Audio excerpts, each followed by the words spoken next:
Well, if they're making a historical film, obviously we want to try to find still pictures, footage, video, archival footage, music. Is there music that they can use? And are there people that can talk about the period? I mean, one of the things that really helps is that if there's people who were actually there.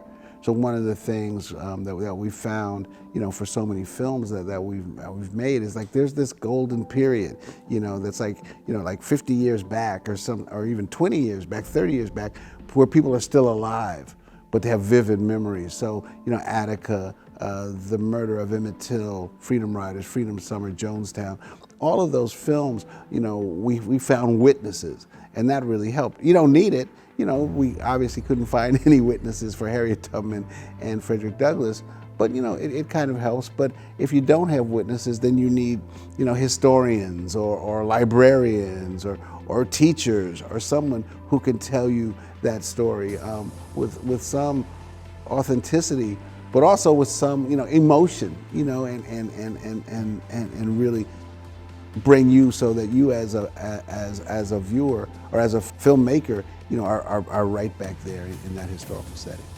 I think that in making the documentary, one of the things we wanted to do was take away from the legend and talk about the reality and what we know.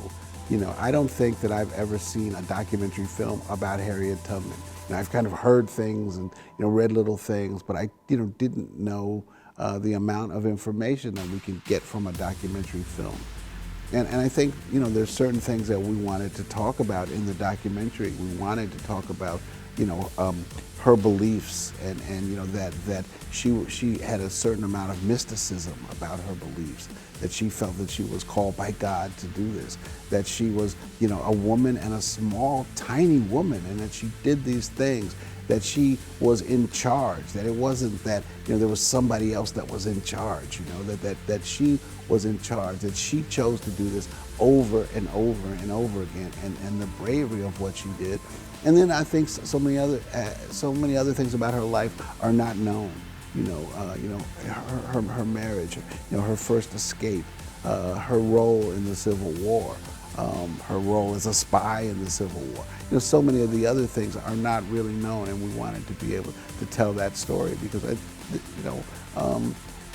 if you know the story and the details of the story, it's just like she becomes even more fantastic.